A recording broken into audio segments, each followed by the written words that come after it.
de la ville de Château-Richer, tenu à la salle du conseil située au premier étage de l'hôtel de ville au 8006 Avenue Royale à Château-Richer, lundi le 3 juin 2019 à 20h, à laquelle sont présents et forment quorum Mesdames les conseillères Caroline Patry-Jonca, Katia Cochon et Joanne Pajot, ainsi que Messieurs les conseillers Rénal Tremblay, Jean-Pierre Caron et Vincent Bourgeois, sous la présidence de M. Jean Robitaille, maire. Sont également présents le directeur général, M. François Renaud, et la greffière, Mme Nancy Roussel. Considérant que le conseil municipal est élu et siège selon les règles de droit en vigueur au Québec, considérant que les membres présents à l'ouverture de la séance forment quorum, en conséquence, la séance ordinaire du 3 juin 2019 est déclarée régulièrement constituée et ouverte à 20h01. Merci, Mme Roussel. Bonne soirée à tout le monde. Je profite de l'occasion aussi pour souhaiter la bienvenue aux gens qui nous écoutent sur la télé d'ici et également à notre vérificateur externe, M. Pierre Racine, qui s'adressera à vous tout à l'heure. Alors, à 3.1, j'ai besoin d'un proposeur pour adopter l'ordre du jour. Je vais te proposer. Mme Pajot. Est-ce que tout le monde est en accord avec l'ordre du jour? Oui. Merci. 4.1, adoption du procès-verbal de la séance ordinaire du 6 mai 2019. J'ai besoin d'un proposeur. Je vais proposer. Par Mme Katia Cochon. Est-ce que tout le monde est en accord? Oui. Merci.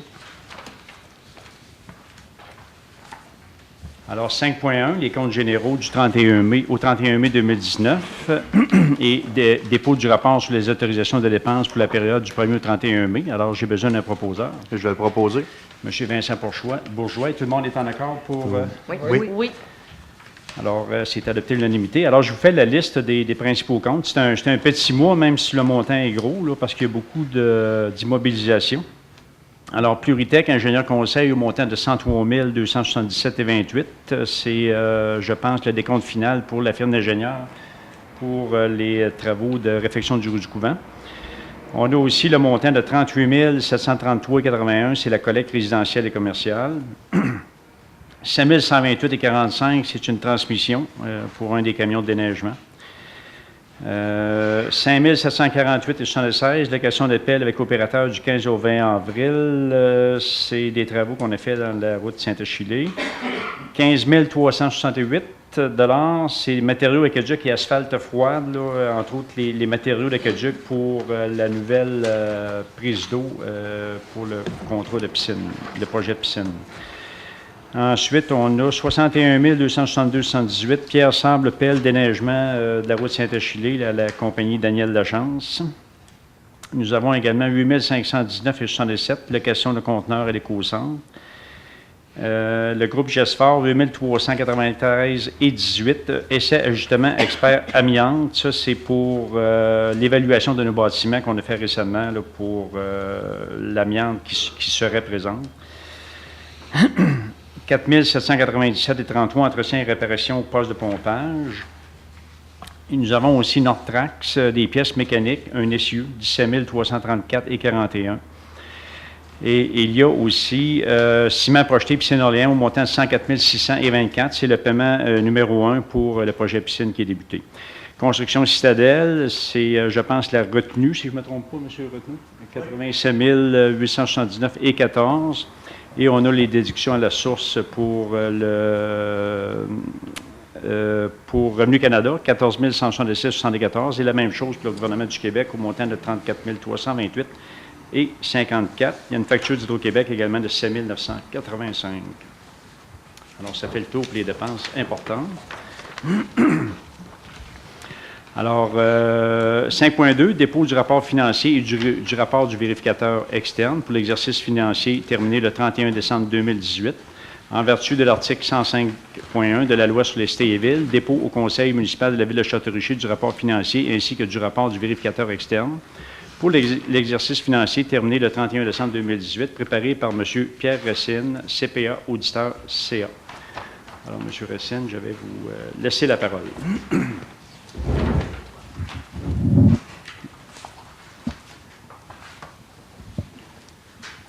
Alors, Monsieur le maire, Mesdames et Messieurs du conseil municipal, ainsi que les membres présents à cette assemblée de votre conseil, Il me fait plaisir de venir vous présenter les revenus ou les recettes de votre ville ainsi que les dépenses pour l'année financière qui a pris fin le 31 décembre dernier. Alors, on va projeter sur le tableau que vous avez juste à l'avant les points saillants du rapport auquel faisait allusion M. le maire Robitaille il y a quelques instants. Donc, la première source de revenus pour votre ville en 2018 a été la perception des taxes. Alors, les taxes générales, 2 929 558. Je pense que vous avez un résumé entre vos mains, plusieurs, je vois la couleur, là. Et ici, je vais détailler plus les montants qui sont déjà sur vos feuilles. Vous avez un résumé de ce que je lis et ce qui est au tableau à l'avant. Les taxes pour les immeubles non résidentiels, 407 699. Les autres taxes générales qui comprennent, entre autres, la taxe d'eau, la taxe pour les égouts, la taxe pour le traitement des eaux usées, la cueillette des matières résiduelles et toutes les taxes relatives au service de la dette. 1 372 000, ce qui donne un montant de 4 709 703 $, ce qui représente 82,4 du total des revenus de la ville. Et on a ajouté dans les colonnes de droite un pourcentage de 79,85 et le mot MRC. C'est une information qu'on ajoute, c'est que la moyenne au niveau de la MRC de la Côte-de-Beaupré pour les municipalités et villes, la moyenne de toutes les personnes, tous les groupes qui composent la MRC, c'est 79,85. Or, on voulait faire refléter que vous aviez 82,4 à Château-Richer. Les compensations tenant lieu de taxes, alors ce sont des compensations pour l'école, les compensations pour les terres publiques, les compensations pour les propriétés détenues par le gouvernement du Québec. Alors, toutes ces choses-là, ça représente un montant de 49 029 $. Les subventions de fonctionnement.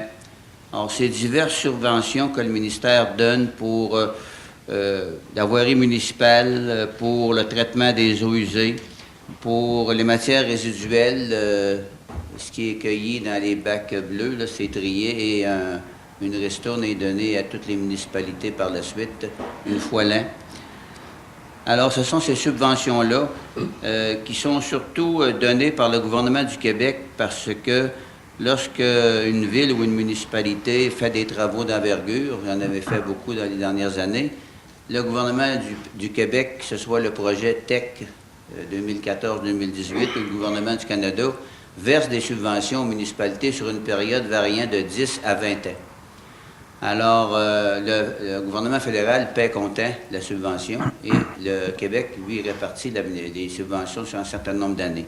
Alors, c'est pour ça qu'on a des subventions annuellement qui sont déjà approuvées depuis plusieurs années au ministère des Affaires municipales. Les services rendus ont totalisé 223 750. L'imposition de droit. Alors, l'imposition de droit, évidemment, ça peut être la taxe sur les valeurs mobilières, la taxe de bienvenue qu'on appelle. Ça peut être aussi les droits, les autres droits comme les licences et permis. Alors ça a totalisé 200 054. Les amendes et pénalités, 38 642. Les intérêts, 54 821. Et divers autres revenus. Alors, j'ai placé les plus importants, comme le droit aux exploitants de carrières et sablières. Alors, vous savez, ici, il y a des camions qui circulent pour sortir de l'extrait, soit du sable ou d'autres choses. Et à chaque fois qu'il y a une tonne qui sort, ça donne un certain revenu à la municipalité. Alors, c'est des droits qui restent ici. Cependant, ces revenus-là doivent être utilisés pour servir à payer les coûts du chemin ou les coûts des routes sur lesquelles les camions circulent. On ne pourrait pas construire soit une piscine, par exemple, avec ces argents-là. Il faut que ça serve uniquement pour... Ici, ça doit être la route Saint-Achille, probablement. Le terrain de jeu, 44 629. Location de salle, 6 733. Et divers autres revenus pour 776. Alors, le total des revenus des autres, c'est 218 000. Et le grand total des revenus de votre ville, c'est 5 715 868. Donc, on a 5 715 000 de revenus. Évidemment, à ça s'ajoutent des dépenses, où ces dépenses-là vont venir réduire les revenus pour arriver à un excédent net par la suite. Juste avant de détailler les dépenses, il y a deux choses que je voudrais vous informer. Le total des salaires payés par la Ville, parce que dans tous les items que je vais vous mentionner dans quelques minutes, je vais arriver souvent en disant, bien, les salaires, c'est tel montant, les salaires, c'est tel montant. Mais le total de tous les salaires versés par la Ville, là, en 2018, a été de 1 630 321. Alors, si on arrive tout à l'heure à quelques 5 millions de dépenses, bien, il y a 1 600 000 qui vont en salaire. Il y a 334 000 qui vont en avantages sociaux. Alors, on parle des parts d'employeurs pour la Régie des rentes, le RQAP, l'assurance emploi, l'assurance collective, les bénéfices marginaux. Donc, grosso modo, on a autour de 2 millions de salaires et avantages sociaux. Et on a aussi une dépense qui est répartie dans ce que je vais vous mentionner dans quelques minutes. Il s'agit de la quote-part de la Ville à la MRC de la Côte-de-Beaupré, qui représente 266 982. Donc, grosso modo, 300 000 270 000 à la MRC. Alors, ces dépenses-là sont réparties dans les montants que je vais vous donner tantôt. Alors, la première fonction, il s'agit de l'administration générale.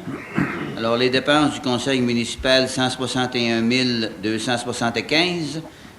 Greffe et application de la loi, 16 708. Gestion financière et administrative, 493 554. Alors, justement, dans le 493 000, bien, il y a 354 193 de salaire. Alors, un pourcentage important là, dans le 493, 354 000 de salaire. Par la suite, l'évaluation, 61 220. Et les autres dépenses d'administration, 315 851. Donc, toute l'administration municipale de votre ville totalise 1 48 608 $ ou 18,1 du total des dépenses. À la sécurité publique, la police, 499 922. La sécurité incendie, 176 067. Par la suite, il y a la sécurité civile, 25 940. Les autres dépenses de sécurité publique, 10 998 pour 712 927, ce qui donne 12,3 de toutes les dépenses.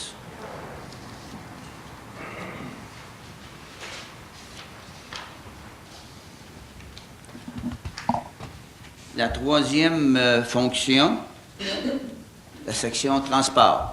Alors, dans le transport, la voirie municipale a coûté 773 513, l'enlèvement de la neige, 592 740, l'éclairage des rues, 22 439, la circulation et stationnement, 4 413, transport en commun, 25 895.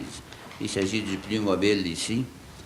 Alors, 1 419 ou 24,5 du total des dépenses. L'hygiène du milieu. Alors, l'approvisionnement et le traitement de l'eau potable, 187 658. Réseau de distribution de l'eau, 87 904. Traitement des eaux usées, 387 592. C'est la quote-part versée par la Ville à la régie de Bois-Châtel, L'Anse-Gardien et Château-Richer, la régie des eaux usées. Collecte et transport des matières résiduelles, 339 908. Collecte et transport des matières recyclables, 78 248. Ce qui nous donne un total de 1 81 320 ou 18,7 Santé et bien-être, logement social, 1657, c'est la part de la municipalité pour l'OMH. Aménagement, urbanisme et développement, vous avez l'aménagement, urbanisme et zonage 144 022. La rénovation urbaine, 28 680. Tourisme, 64 272. Ces chiffres-là que je viens de mentionner, ce sont tous des chiffres qui sont facturés par la MRC. Ça entre dans la quote-part que j'ai parlé tout à l'heure de 266 000 à la MRC. Alors, le total pour cette fonction, 236 974 pour 4,1 %. Dans les loisirs et culture, on a le centre communautaire 143 911. La patinoire, ici, on dit intérieur et extérieur, c'est le terme que le ministère emploie. Alors, il y a des endroits qui ont une patinoire intérieure seulement, il y en a qui c'est extérieur, alors on utilise le terme qui est recommandé par le ministère. 65 336.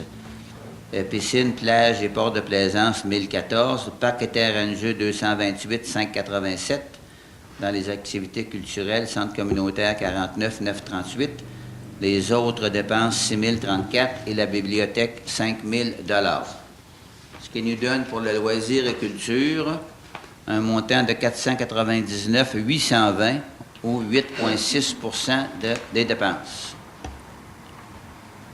Maintenant, les frais de financement, intérêt sur la dette à long terme, 197 464. Remboursement du capital de la dette à long terme, parce que lorsqu'il y a des emprunts, vous savez que lorsqu'on rembourse, il y a du capital et il y a de l'intérêt payé à celui qui a fait le prêt.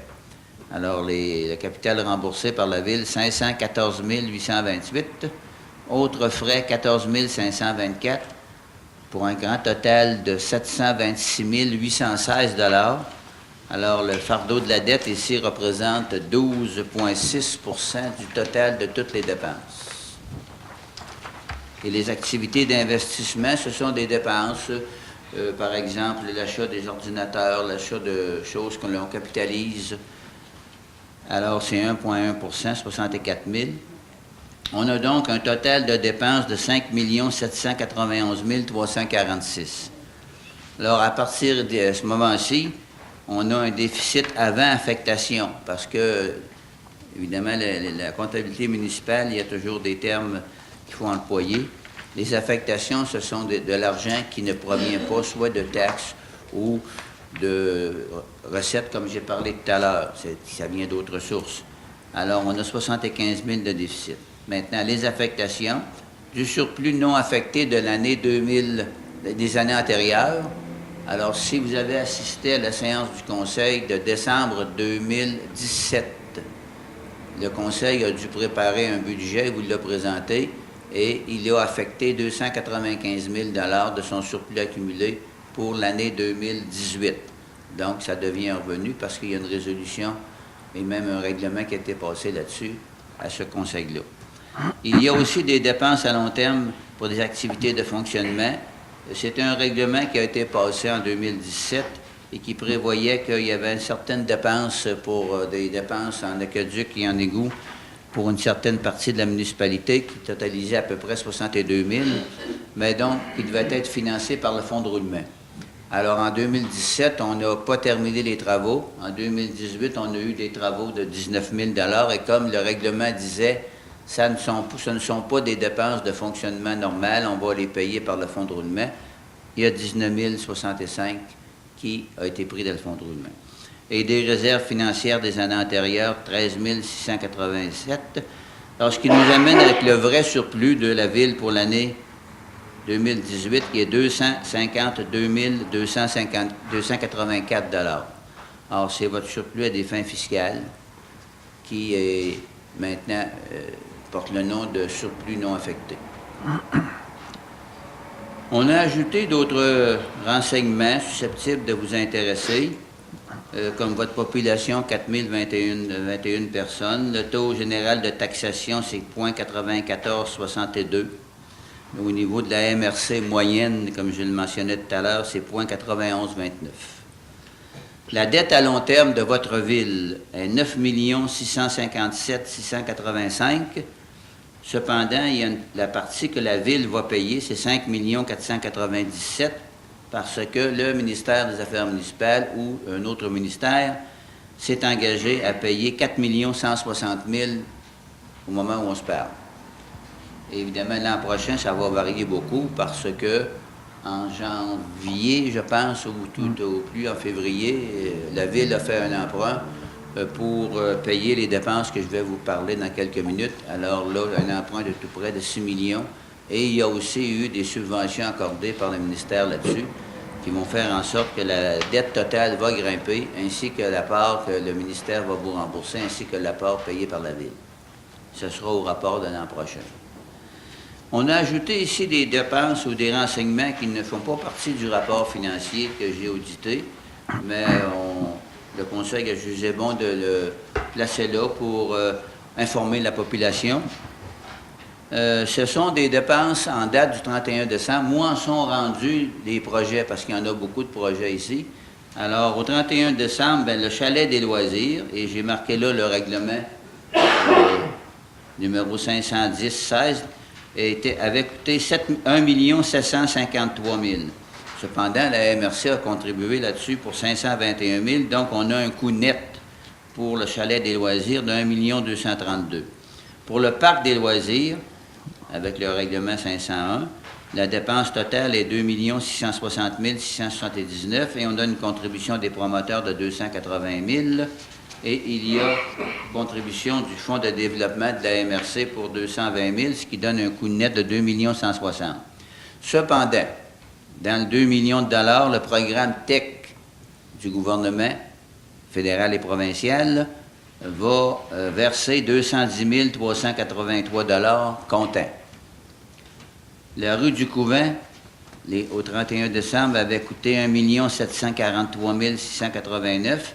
Et ici, le programme TEC, le même programme du gouvernement, va verser 707 139. La piscine municipale, il y avait 90 000 $ seulement de payé au 31 décembre. Il y a eu probablement d'autres dépenses depuis le mois de janvier jusqu'à ce jour. Et l'acquisition de 2 camions, si vous vous souvenez, il y a quelques années, il y avait eu un règlement passé en 2016, numéro 514, où on devait procéder à l'achat de 2 camions, 531 100. Donc, tout ça pour dire qu'au 31 décembre, vous aviez des investissements dans la ville dont les projets n'étaient pas terminés, mais qui s'est peut-être terminé au moment où on se parle, qui totalisaient 5 757 848. Alors, M. le maire, c'était à peu près les renseignements qu'on voulait donner. Merci beaucoup, M. Racine. Alors, on va passer à la période de questions sur les rapports, les états financiers de la Ville. C'est le moment de poser des questions. Il n'y a pas de questions, alors j'imagine que c'est clair. Alors, bien, merci infiniment, M. Racine, de vous être déplacé. Ça nous a rendu un fier service ce soir. Ça renseigne la population d'une meilleure façon. C'est un plaisir de venir vous voir à cette assemblée, de venir une fois là vous saluer. On va vous réinviter. Soyez sans crainte. Alors, merci de votre bonne attention. Je vous souhaite une bonne fin de soirée à tout le monde. Merci. Merci à vous. Merci, M. Racine. Alors, à 5.3, c'est le dépôt du rapport du maire sur l'effet saillant du rapport financier. Là, essentiellement, ça reprend ce que M. Racine vient de nous dire. Alors, c'est pour... Il n'y a rien de nouveau. Alors, c'est le dépôt. 5.4, je vais passer la parole à Caroline pour les points 5.4, 5.5, 5.6. Mme Patry-Jonca. Donc, 5.4, nomination de nouvelles signataires à la Caisse des Jardins de la Côte-de-Beaupré, considérant les résolutions numéro 2019-0605-132 et 2019-0605-134, nommant respectivement Mesdames Lisa Gagnon et Lucie Gagnon à titre de trésorière et trésorière adjointe.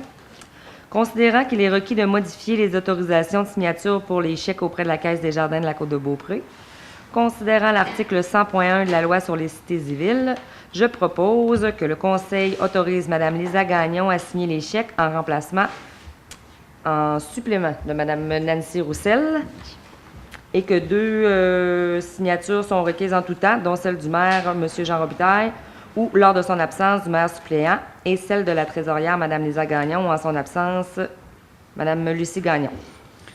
Alors, est-ce que tout le monde est en accord? Oui. Merci. 5.5, nomination à titre de représentante de la Ville pour les services électroniques de Clic Sécure, Revenu Québec.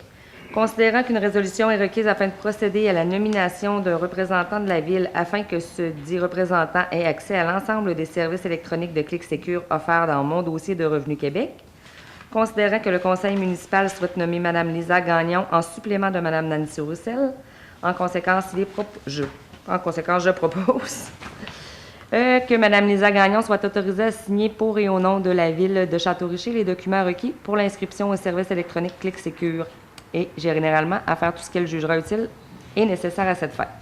Que le ministre soit et il est par les présentes autorisé à communiquer avec la représentante les renseignements dont il dispose et qui sont nécessaires à l'inscription au service Clic Sécure. Alors, je demande le vote des conseillers, conseillères. Oui. Tout le monde est en accord, merci. Et 5.6, Caisse des Jardins de la Côte-de-Beaupré, désignation d'un nouvel administrateur principal, considérant la résolution numéro 2019-0605-132, nommant Mme Lisa Gagnon à titre de trésorière, considérant qu'il est par conséquent requis de nommer un nouvel administrateur principal aux fins d'utilisation du service accès des affaires. Je propose que le conseil municipal désigne Mme Lisa Gagnon comme administratrice principale en supplément de Mme Nancy Roussel aux fins d'utilisation du service accédé à faire et qu'elle soit investie de tous les pouvoirs nécessaires à cette fin. Est-ce que tout le monde est d'accord? Oui. Merci. Merci, Mme Patrick Jonco. Alors, 5.7, piscine municipale. 5.7, piscine municipale, demande de paiement numéro 1.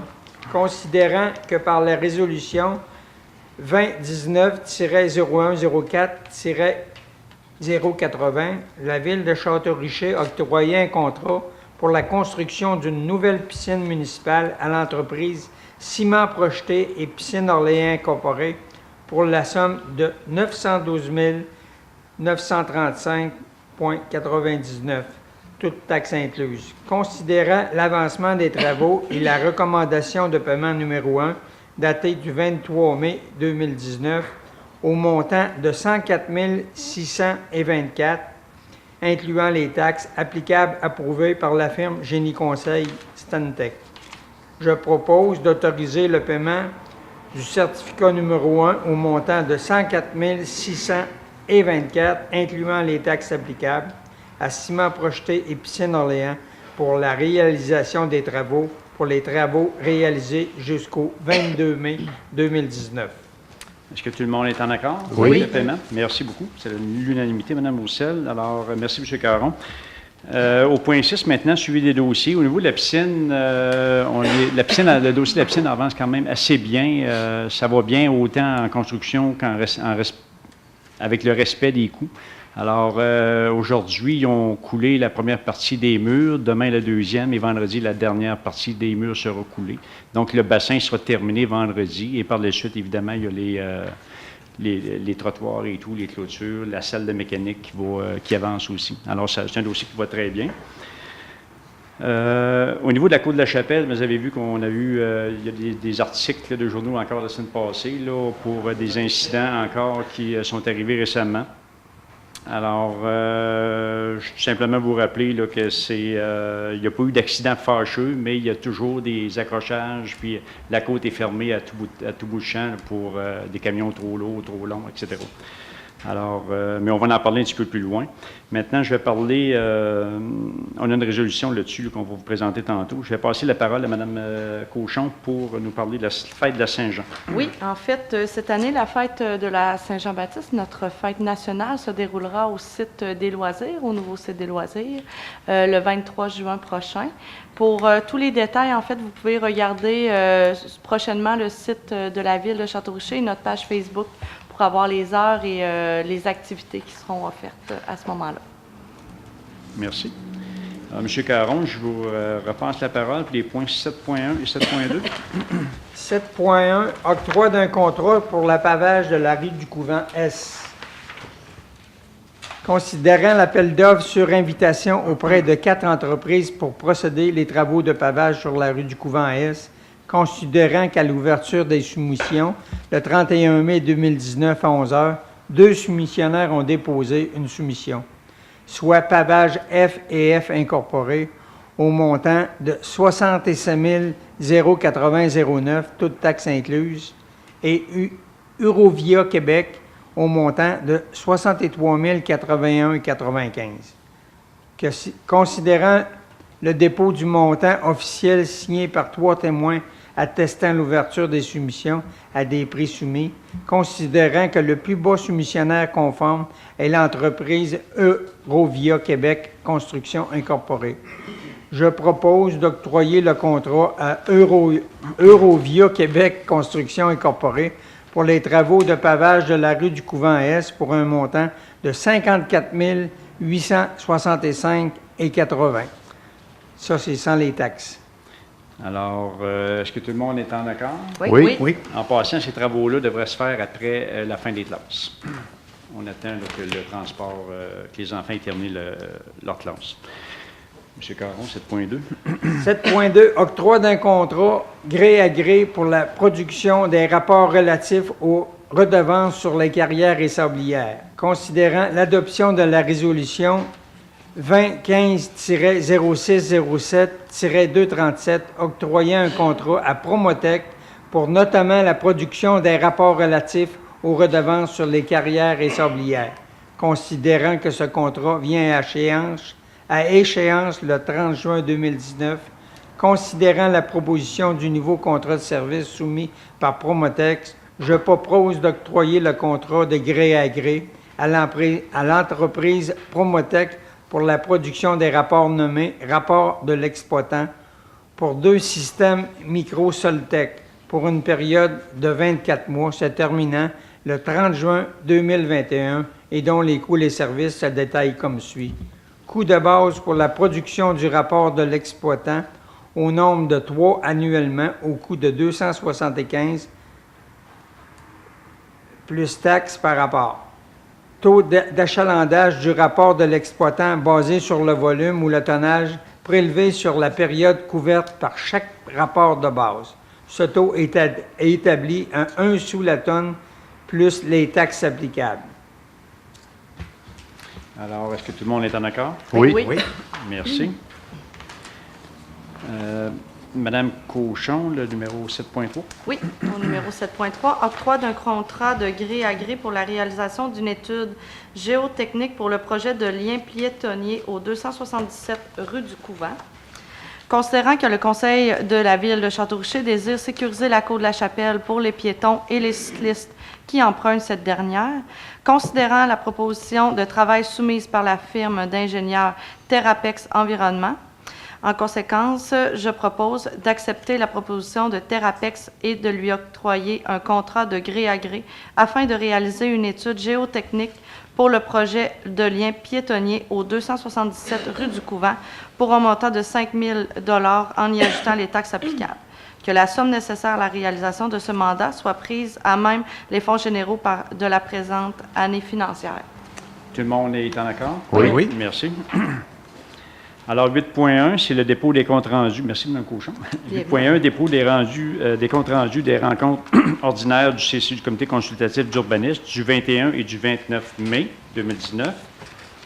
Mme Pajot, je vous cède la parole. Alors, à 8.2, construction d'une remise au 7736 Avenue Royale, considérant que le propriétaire soumet une demande afin d'ajouter une remise au 7736 Avenue Royale.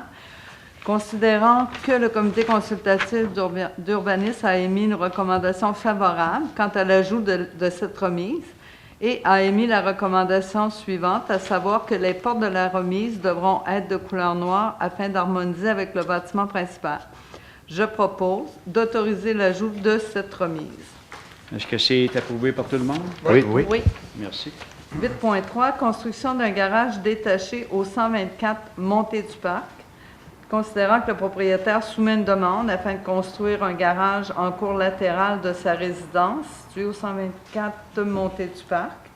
Considérant que le comité consultatif d'urbanisme a émis le 21 mai une recommandation favorable quant à l'ajout du garage, je propose d'autoriser l'ajout de ce garage.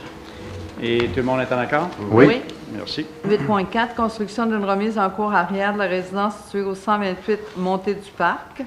Considérant que le propriétaire a soumis une demande et considérant que le comité consultatif d'urbanisme a émis le 21 mai une recommandation favorable quant à la construction de la remise en cour arrière de la résidence, je propose d'autoriser l'ajout de cette remise. Tout le monde est pour? Oui. Merci. 8.5. Construction d'une remise en cour arrière de la résidence située au 134 Montée du Parc. Considérant que le propriétaire a soumis une demande, considérant que le comité consultatif a émis le 21 mai une recommandation favorable quant à la construction d'une remise en cour arrière de la résidence, je propose d'autoriser l'ajout de cette remise. Tout le monde est pour? Oui. Merci. 8.6. Agrandissement d'un bâtiment commercial au 7258-7260 boulevard Sainte-Anne. Le propriétaire a donc soumis une demande et le comité consultatif d'urbanisme a émis le 21 mai une recommandation favorable quant à l'agrandissement du bâtiment commercial. Je propose d'autoriser l'agrandissement du bâtiment. Est-ce que tous les conseillers et conseillères sont pour? Oui. Merci. 8.7. Construction d'une résidence unifamiliale aux 2 rue de la Promenade.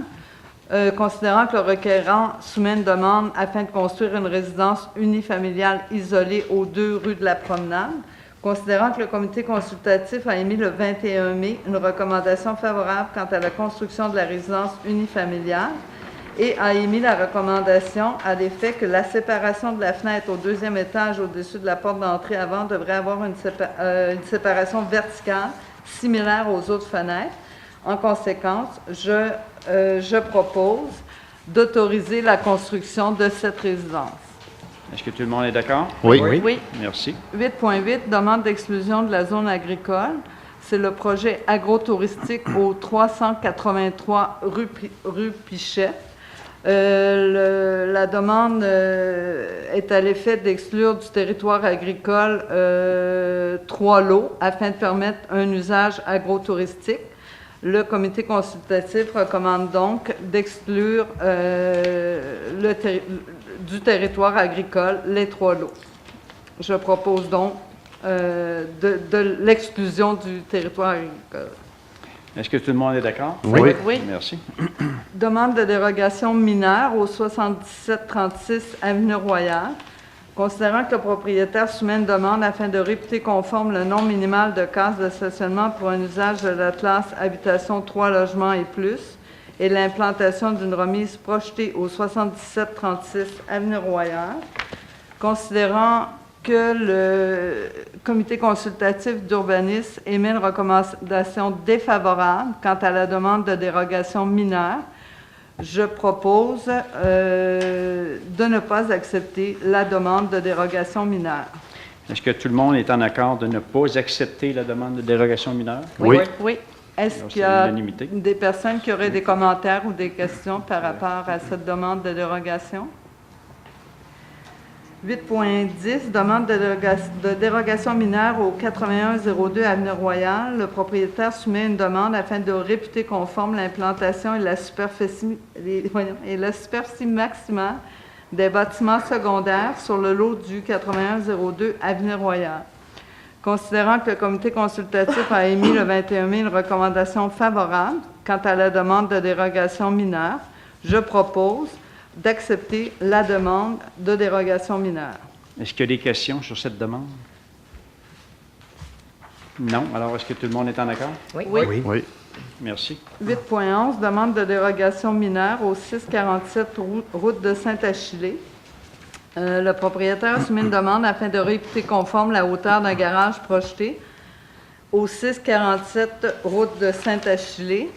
Alors, considérant que le comité consultatif a émis le 21 mai une recommandation favorable quant à la demande de dérogation, je propose donc d'accepter cette demande de dérogation mineure.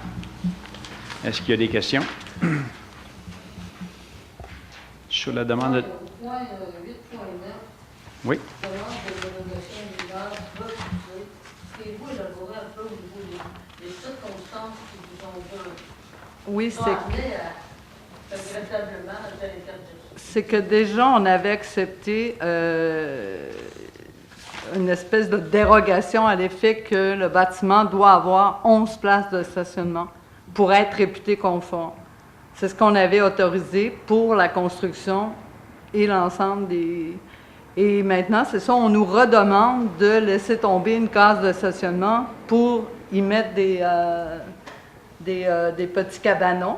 Alors, on la juge, là, on a jugé qu'on n'accepterait pas cette demande. Ça aurait pour effet de rendre le bâtiment non conforme. C'est ça. Alors, on ne peut pas reculer en arrière. 8.12. 8.12. Modification de la façade du bâtiment. Un instant, Mme Pajot, 8.11, je demande le vote maintenant. Ah oui? Est-ce que tout le monde est en accord? Oui. Merci. 8.12. Modification de la façade du bâtiment au 7450 boulevard Sainte-Anne, considérant que le requérant soumet une demande afin de rénover la façade du bâtiment commercial au 7450 boulevard Sainte-Anne, et considérant que le comité consultatif a émis le 29 mai une recommandation favorable quant à la rénovation de la façade du bâtiment commercial, je propose d'autoriser cette rénovation de la façade du bâtiment commercial. Est-ce que tout le monde est d'accord? Oui. Alors, c'était l'unanimité, Mme Roussel. Merci, Mme Pajot. 8.13. Construction d'une résidence unifamiliale sur le lot 4 583 424. Le propriétaire a soumis une demande de construction. Le comité consultatif d'urbanisme, après analyse, a émis une recommandation défavorable quant à la construction d'une résidence unifamiliale et a émis les commentaires suivants, à savoir que la résidence s'intégrerait mieux sur l'avenue Royale sans la présence de maçonnerie, que certaines couleurs ne respectent pas la trame bâtie de l'avenue Royale, la couleur et la composition de revêtement est correcte. Les fenêtres et les portes de la résidence devraient être blanches afin de s'harmoniser avec le fascia de la résidence et aux résidences environnantes sur l'avenue Royale.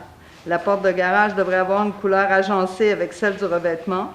Le comité consultatif en urbanisme suggère aux requérants de consulter le service d'aide à la rénovation patrimoniale de la MRC de la Côte-de-Beaupré pour intégrer les commentaires ci-haut au plan de la résidence.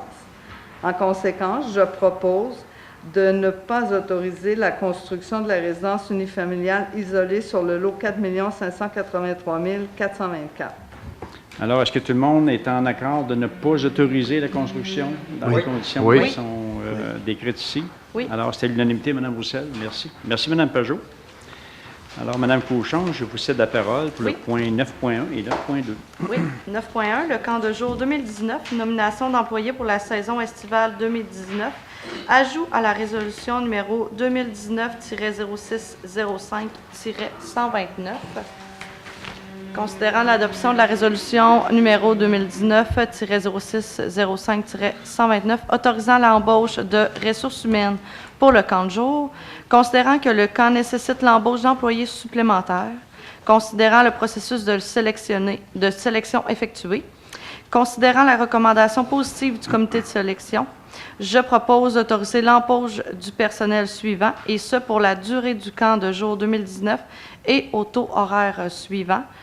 4 animateurs au taux de 13 et 25 l'heure, qu'il s'agit de Samuel Bouchard, Alexandre Labrie, Luca Drevet et Brandon Racine.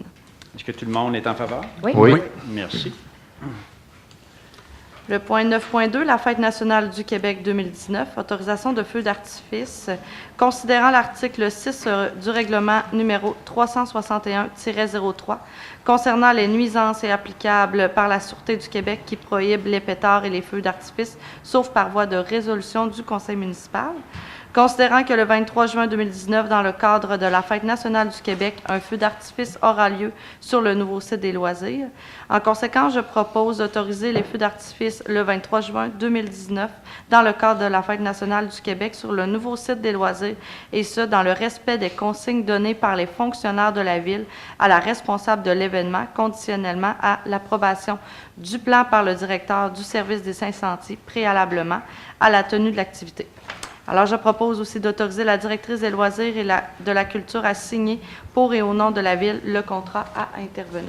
Tout le monde est en faveur? Oui. Merci. Alors, M. Tremblay pour le point 10.1. Changement des heures d'ouverture à l'Hôtel de Ville pour la saison estivale 2019. considérant que depuis le 5 mars 2018, l'hôtel de ville est ouvert à la clientèle de midi à 13 heures tous les jours, augmentant du coup les heures d'ouverture de 5 heures par semaine pour totaliser 42,5 heures. Considérant que les employés responsables du service à la clientèle notent une baisse d'achalandage importante le vendredi à partir de 13 heures, mais davantage accentuée à partir de 15 heures, ainsi que du lundi au jeudi à partir de 16 heures.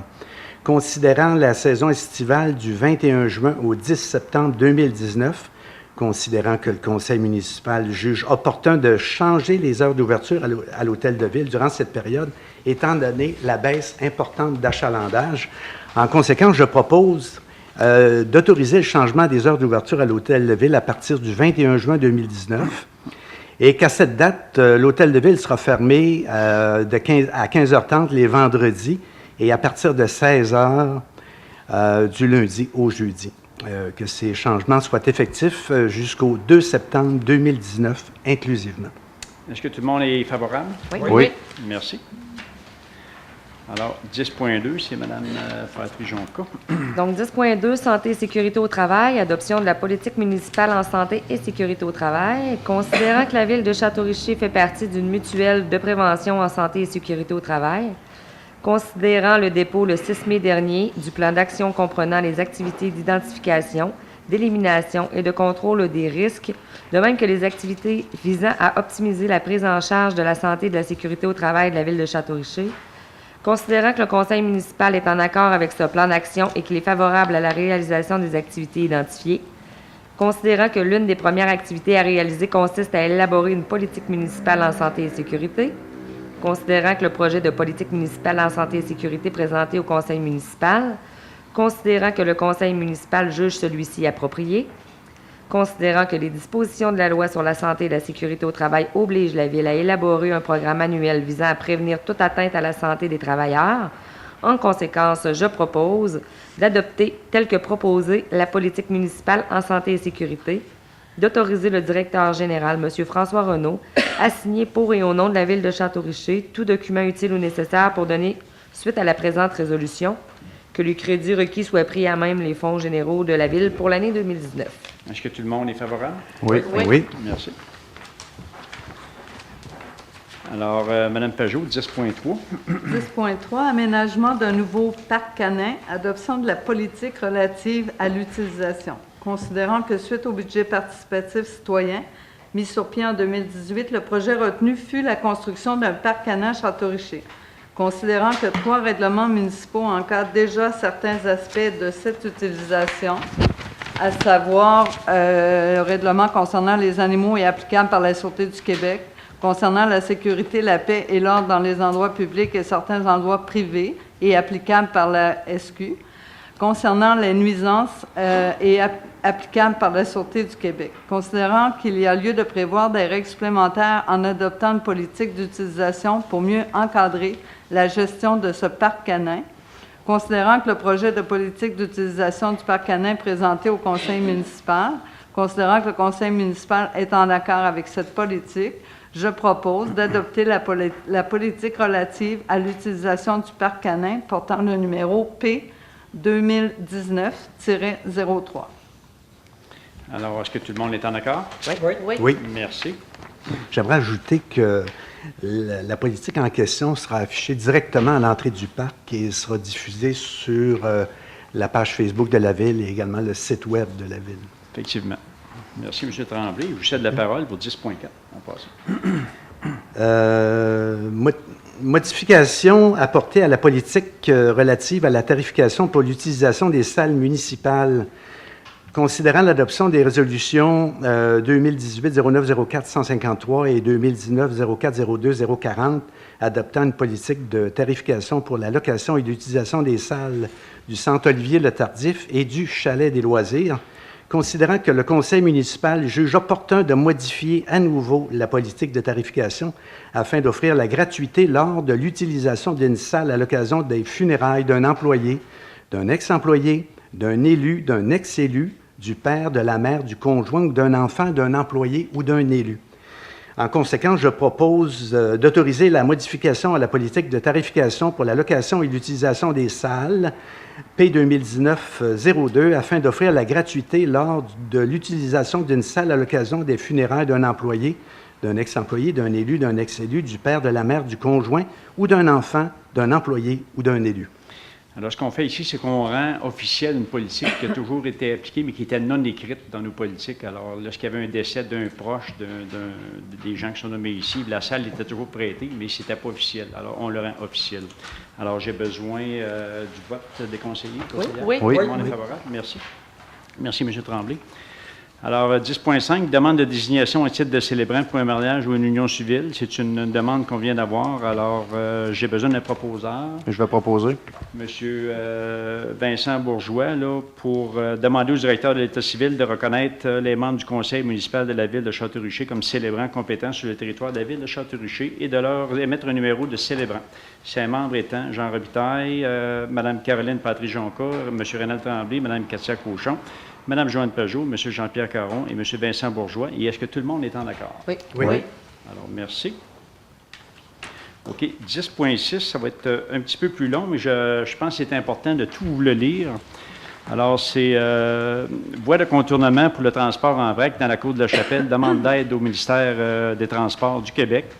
Considérant l'accident survenu le 2 août 2018, soit la sortie de route d'un camion lourd à la sortie d'un virage sur la Côte de la Chapelle, pardon.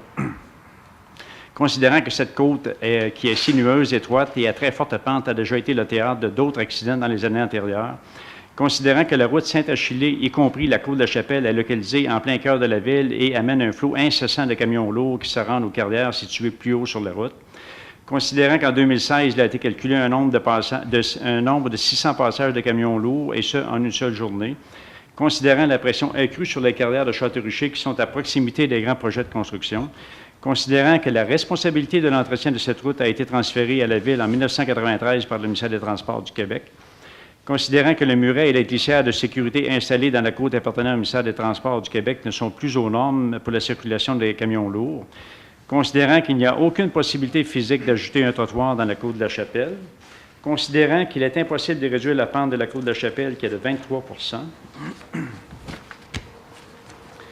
considérant que, vu cette pente, il est impossible pour les véhicules lourds de faire un arrêt complet au pied de la côte, considérant que des autobus scolaires circulent dans cette côte en présence de nombreux camions lourds lors de l'embarquement et du débarquement d'élèves de niveau scolaire primaire et secondaire, pardon, considérant qu'un important développement résidentiel est actuellement en construction à proximité de cette route et amènera à terme environ 250 nouvelles unités d'habitation, principalement habitées par de jeunes familles, considérant que la Ville de Château-Richer désire limiter la circulation de camions lourds qui transitent par le noyau urbain et la zone scolaire, considérant que la construction d'une route de contournement pour les camions lourds et l'interdiction de leur circulation sur la côte de la Chapelle permettrait d'augmenter la sécurité de toutes les personnes circulant dans cette côte, considérant que ces travaux ne sont pas admissibles au programme d'aide financière du ministère des Transports du Québec, considérant qu'à l'automne 2017, la Ville a rencontré l'ex-députée Mme Caroline Simard afin de lui exposer la problématique et pour trouver des solutions à celle-ci,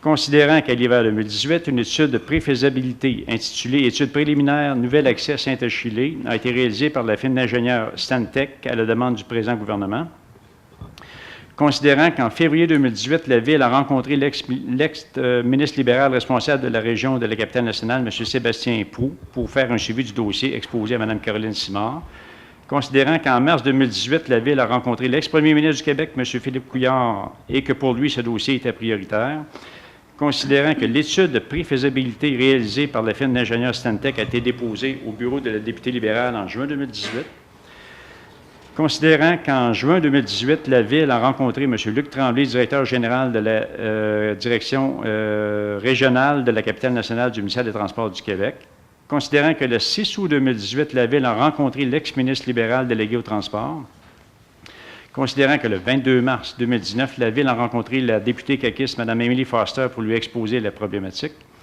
considérant que le gouvernement est bien au fait de la problématique de sécurité dans la côte de la Chapelle, considérant que les principaux clients des carrières de Château-Richer sont Eurovia pour des travaux du ministère des Transports, qui est un gros fournisseur pour le ministère des Transports, et aussi pour des agrégats pour la Ville de Québec, En conséquence, je propose de demander au ministère des Transports du Québec de prendre en considération l'étude intitulée « Étude préliminaire, nouvel accès Saint-Achille » qui a été réalisée par la firme d'ingénieurs Stantec à la demande du présent gouvernement.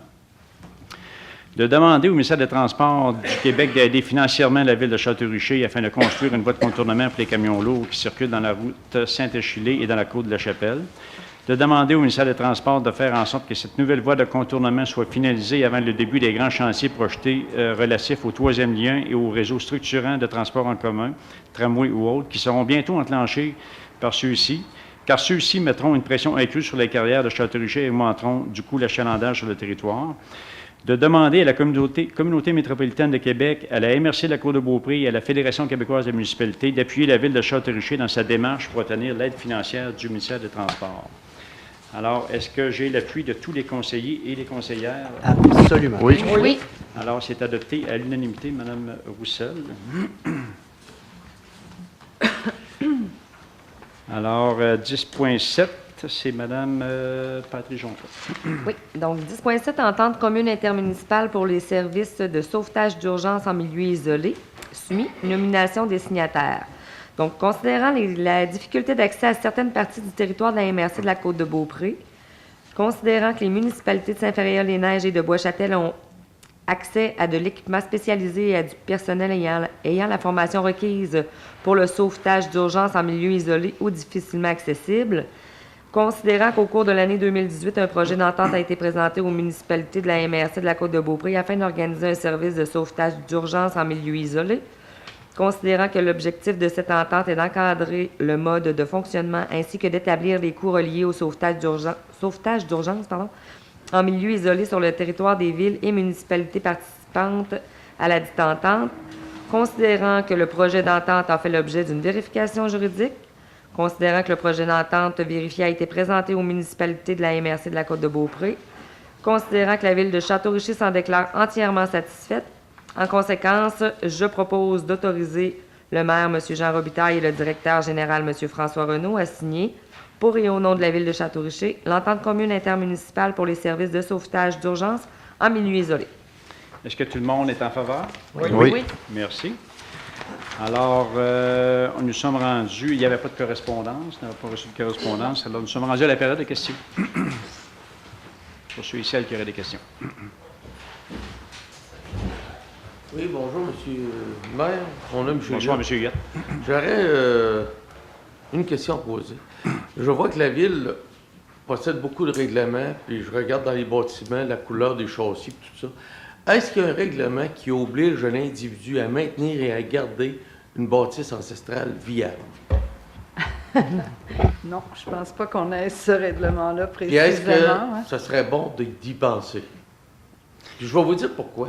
Oui, allez-y. Je regardais l'euphorie que les Français avaient lorsque la cathédrale de Notre-Dame va passer au feu.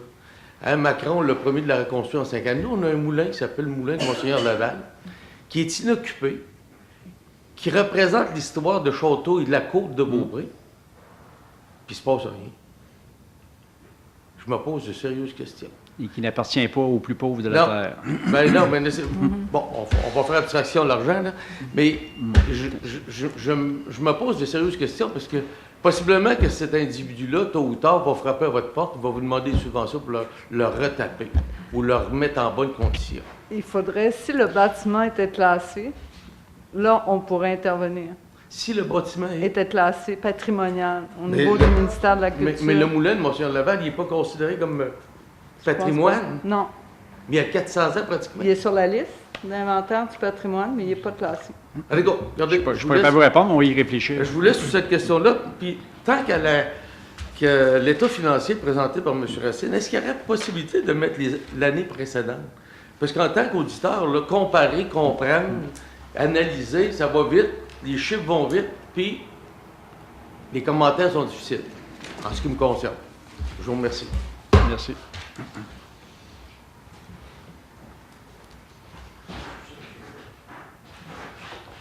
Il y avait Mme Huguette, vous aviez une question? Excellente petite question, monsieur le maire, monsieur le conseiller, puis mesdames les conseillers. Alors, demande d'exclusion de la zone agricole au point 8.8. projet agro-touristique. Pourriez-vous débattre un peu plus du sujet? En fait, c'est une formalité qu'on doit faire parce que c'est au niveau de la CPTAQ et c'est vraiment qu'une formalité de l'exclure. C'est comme ça que ça fonctionne. En tant que tel? Ben, le projet est déjà là. Il est déjà là, le projet. Okay. C'est le projet qui est existant. Oui. Qui est oui. Ah, bravo. Est-ce que je peux préciser, Mme Huot, c'est la CPTEQ qui nous a demandé d'agir comme ça. Parfait. Alors, on fait ce qu'on...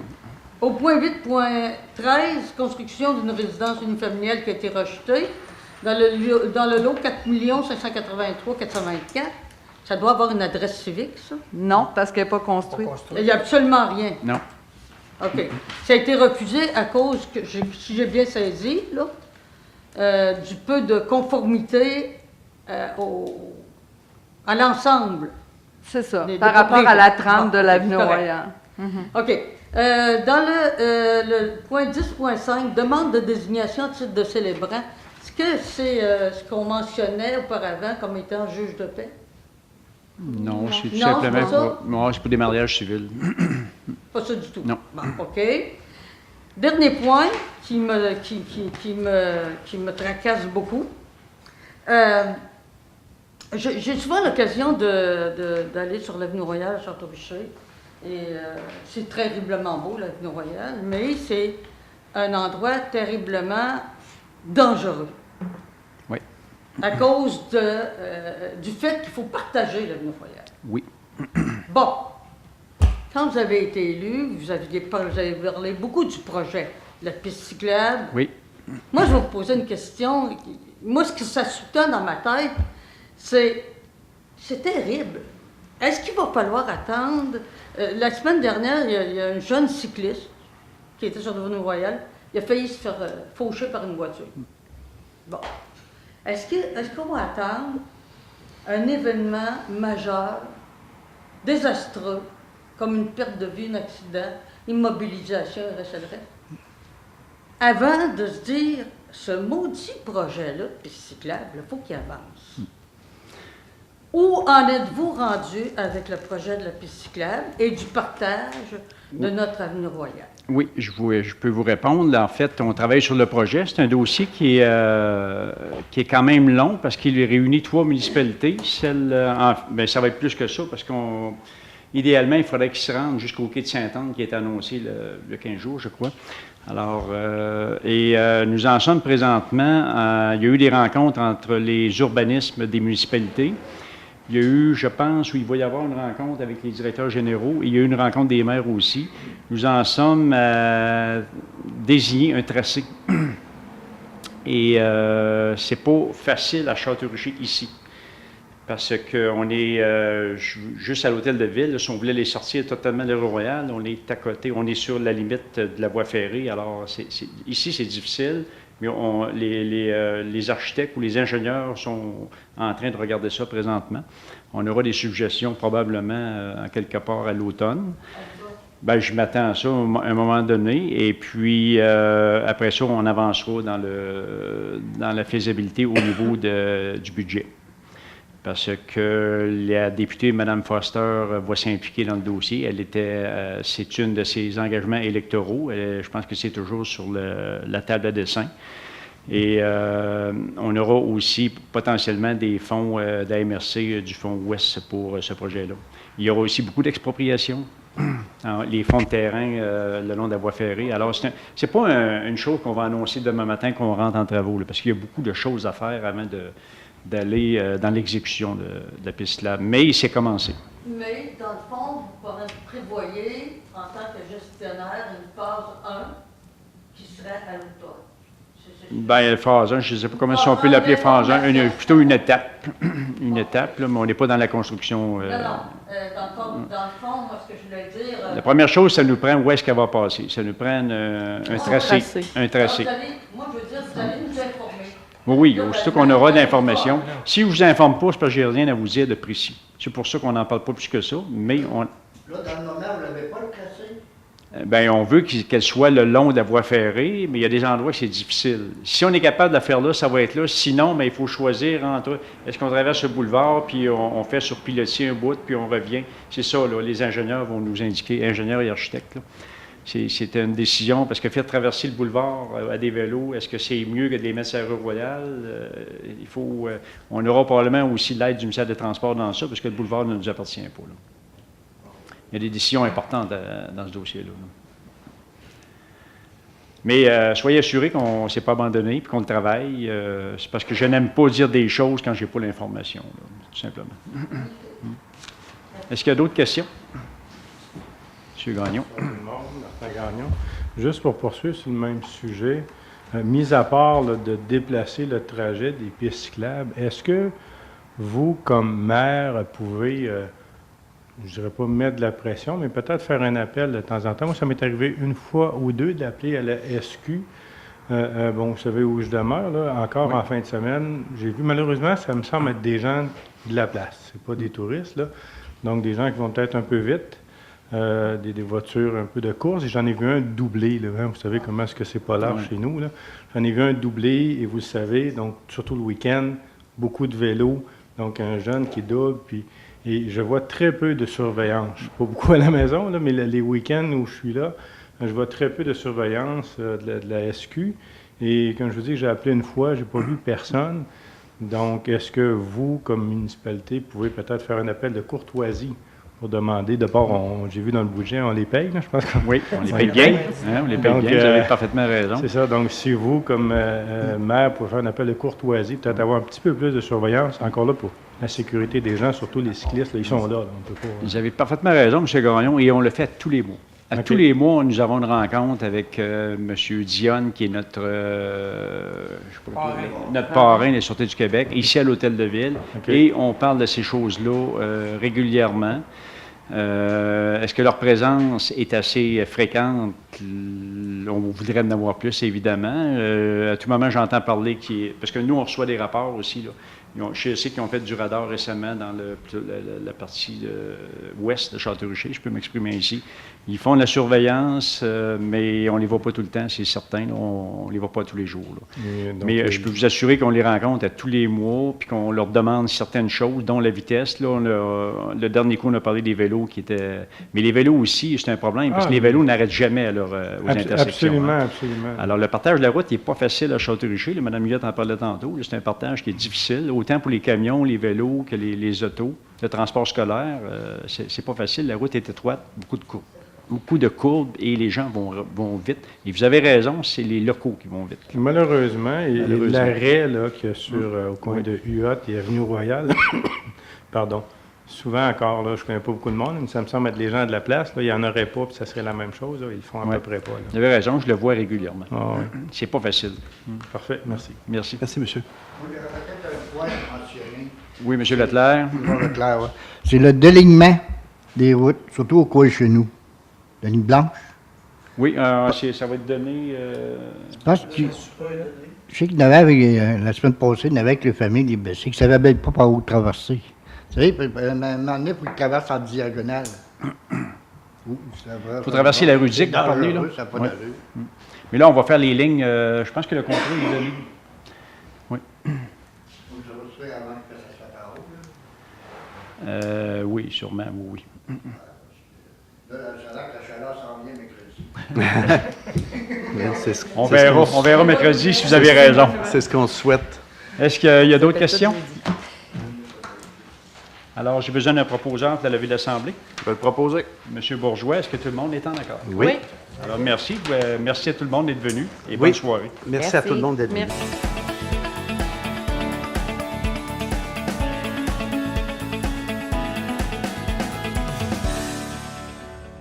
Avec plus de 365 ans d'histoire passionnante derrière elle, Château-Richer est la ville pour construire votre avenir.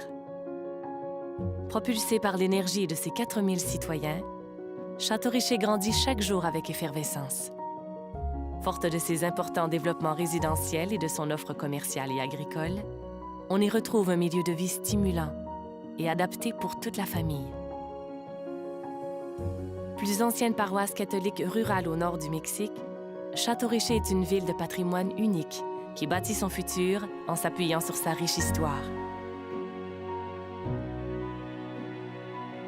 Vibrante et accueillante, on s'y amuse et on s'y divertit avec une sélection constamment renouvelée d'activités et de loisirs qui ravira petits comme grands.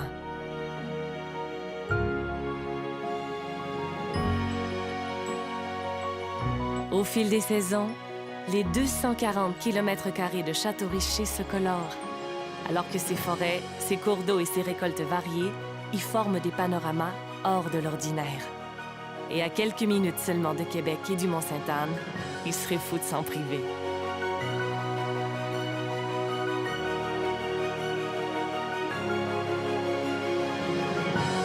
Fier et tourné vers l'avenir, Château-Richer se développe plus que jamais.